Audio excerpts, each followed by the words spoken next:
Hello everyone and welcome back to Cooking with Suzanne. Today we're going to prepare a pasta dish, a pasta primavera, which is a pasta that is loaded with fresh vegetables. So we have lots of ingredients. So I had some asparagus here and I blanched them. And you really want to blanch your vegetables al dente because you're going to then put it all together in your pot and it will cook for a couple of more minutes. So you want to have that room to be able to not overcook your vegetables. So I cooked the asparagus for about 2 minutes. And you really only need, I would say, what we're going to do here is for 2 people. However, the rule of thumb is 1/4 pound of pasta per person. So just take your knife and you really just want to slice your asparagus tips and part of the asparagus spear, just so that it's, you don't have to cut it, that it's actually all set and ready for you to just eat in your dish. So I would say about 1 inch, and I'm cutting them on the bias. And so when you do blanch, you always blanch in salted boiling water. And once you remove your asparagus, you're going to put it in a bowl of ice water. And that is to stop the cooking. Once it's about 2 minutes, you can remove it. And I always put all of my vegetables on a tray lined with paper towel. So this way here, it absorbs any extra water and your vegetables are nice and dry. Here I have some peas and you can do the same thing. I actually put the peas in a mesh strainer into the boiling water so they're easy to scoop out. So you just take the strainer out, put the strainer into your bowl of ice water, and then put them on a paper towel. And with the peas, it takes about 2 minutes as well. So I have asparagus here, I have peas. I also had some broccoli, and with broccoli, I tend to like to steam it. I find that the broccoli heads, they stay nice and firm and they don't absorb any water. You can blanch them in boiling water as well.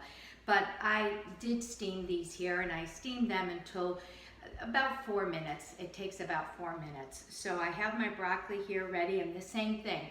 I don't put the broccoli into ice water. I don't want to saturate it with water because it will absorb it. I just put it on a tray lined with paper towel, refrigerate it right away, and it'll keep a nice green color.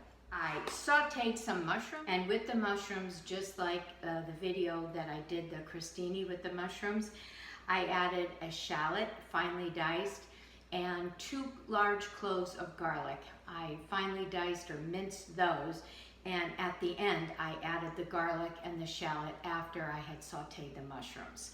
So those, and these are seasoned. I seasoned it with a little bit of kosher salt and pepper. At the market, they had some beautiful small little zucchini like this. So once again, we can saute this zucchini, and I would just slice it in half down the center, and then just cut them in about 1/4 inch slices. And we're also going to warm up some beautiful cherry tomatoes. So you can use cherry tomatoes like this or some grape tomatoes. And all I did was split them in half. I have them split in half and ready to go. And we're going to heat that up with a little bit of olive oil, and that'll go over the top. We have some fresh basil that we'll add to the tomatoes. We have some Parmesan Reggiano cheese already grated. We have some heavy cream, but I like to enlighten it. You can either use your pasta water, you can use vegetable stock, or you can use chicken stock. So I have 1 cup here of heavy cream, and I'm going to enlighten it with a little bit of stock here. I'll start with about 1/3 cup of stock just to thin it out because I don't like it too thick, too rich. So the first thing we want to do is basically make a cheese fondue. Add my 1 cup of heavy cream and 1/3 cup of chicken stock that I'm using here. And you want to bring this to a boil and let it boil for about 1 minute. And then we're going to start adding 2/3 of a cup of grated cheese slowly into the fondue and let that cook for a couple of minutes and then set it aside. So this is already coming to a boil. I'm going to let this boil for about a minute. I have my cheese here, and I have a 1/3 cup measure, so I'll use this 1/3 cup measure. So it's boiling. It won't get as thick as if you just use straight heavy cream, which you could do here, but we're not going to do that. I have a little bit of stock to thin it out on purpose. And let's put our first 1/3 cup of cheese. And if it does seem like your cream is going to boil over, just turn your flame down, and that's all you need to do. Okay, I'm going to grab another 1/3 of a cup of cheese.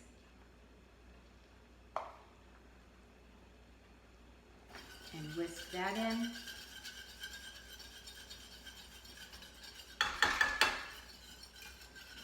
And let's add a little bit of black pepper. Also, if you like a little bit of heat in your dish, you can add about a 1/2 teaspoon of chili flakes to the vegetables.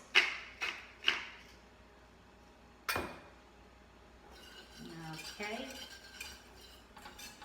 This is looking very good. Okay, this doesn't take very long. I'm just going to taste it to make sure that there's enough salt in it, since I didn't add any. Yeah, there's definitely enough salt. Let's just hop over here so you can see the consistency of the sauce. It's not super thick. It does have a nice thinner consistency, but it's nice, and it does have a really good cheese flavor to it. So let's put a little bit of olive oil in here. And this is extra virgin that I'm using, so I don't want to heat it to the point of it smoking. I'm just going to warm up the oil. So let's put in our zucchini. And this cooks very quickly. You could also broil the zucchini if you wanted to. And you can even steam it if you prefer. If you have your steamer out and you're steaming your broccoli, you could steam your zucchini as well. So this won't take very long. I don't want to add salt yet because there's a lot of water in zucchini, and if you add the salt, it's really going to release a lot of water. So let's get this kind of caramelized a little bit, and then we can season it with a little bit of salt and pepper.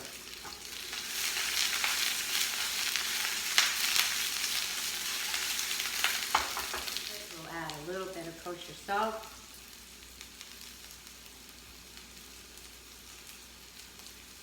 A little bit of black pepper.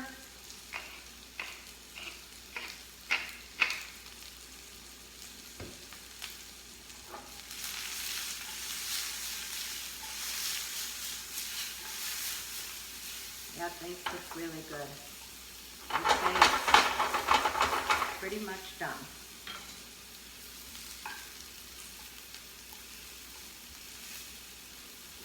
Hopefully you can see that. So I'm just going to set it aside, and we will do our tomatoes. I'll get a little bit of extra virgin olive oil in here.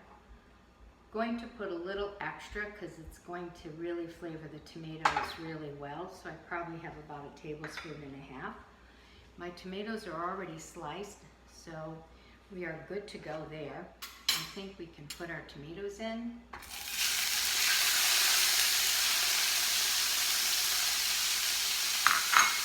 You can season these right away.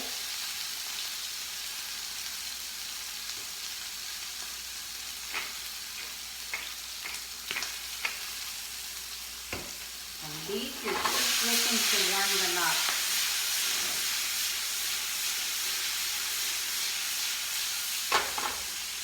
Okay, Okay, that looks good. I'm going to just set that aside. And in the meantime, we can get our pan ready and heat it up.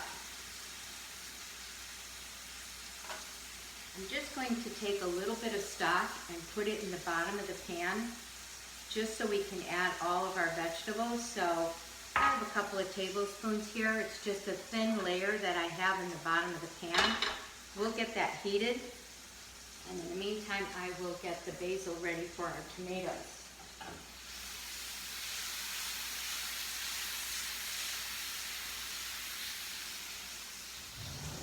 If I leave them in here, I think they're going to continue to cook.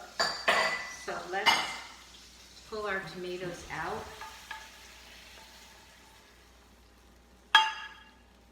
So just take your basil. I'd say a couple of tablespoons, as much as you like. Okay, I think we have enough here. There's our basil. Now I can turn this up. And the first ingredient I'm going to put in my pan is my sauteed mushrooms, which does have 1 shallot and 2 cloves of garlic minced. And it was a small basket, about an 8-ounce basket. Anywhere from 6 to 8 ounces of mushrooms would be plenty. And I'd say let's kind of go with about a cup of each vegetable. I'd say about this is probably about a cup, so we'll start with about a cup.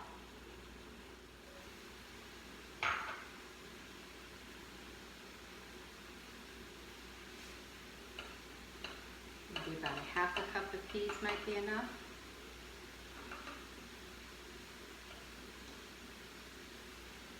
That looks good. I really love peas in pasta dishes. Let's put in our broccoli. I can smell the garlic from the mushrooms. Okay, that looks like plenty. That's about a cup. And we can put in our zucchini. There we go.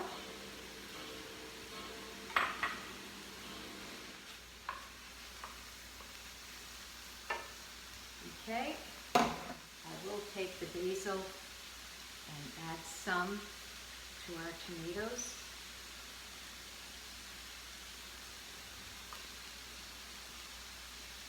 There we go. Okay, these look nice, and now we can add our fondue. And always save some of your pasta water, because if you feel that you need it to be a little more brothy, you can certainly add some pasta water to thin it out. Here we have our fondue. Turn it up a little bit. And now the last ingredient to add is our pasta, our cooked pasta. So as I said, there's a half a pound here.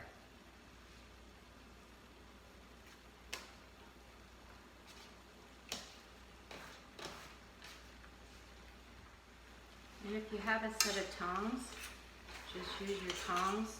I'm going to turn this down a little bit. And just get it all mixed in. And I think I will add a little bit of stock to thin it out. Now you're just warming everything up, giving a chance for all the flavors to come together. I think this is mixed together pretty nicely. So the only other thing that I do have here is a few cheese shards that I just use a potato peeler to just peel some cheese so you could put on top. And we'll grab a dish. And always have a spoon ready, because the first thing you want to do is grab your pasta. Make sure everything is nice and warm. It is. So you can grab your pasta.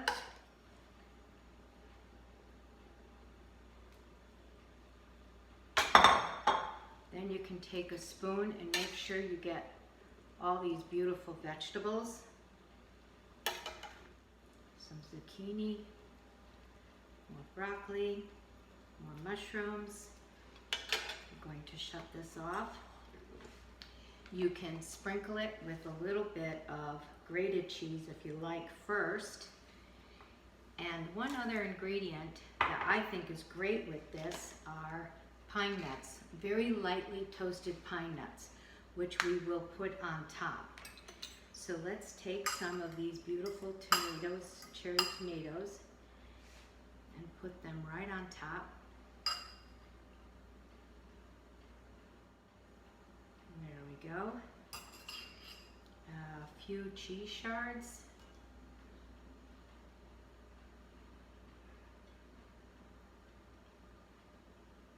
And some toasted pine nuts right over the top.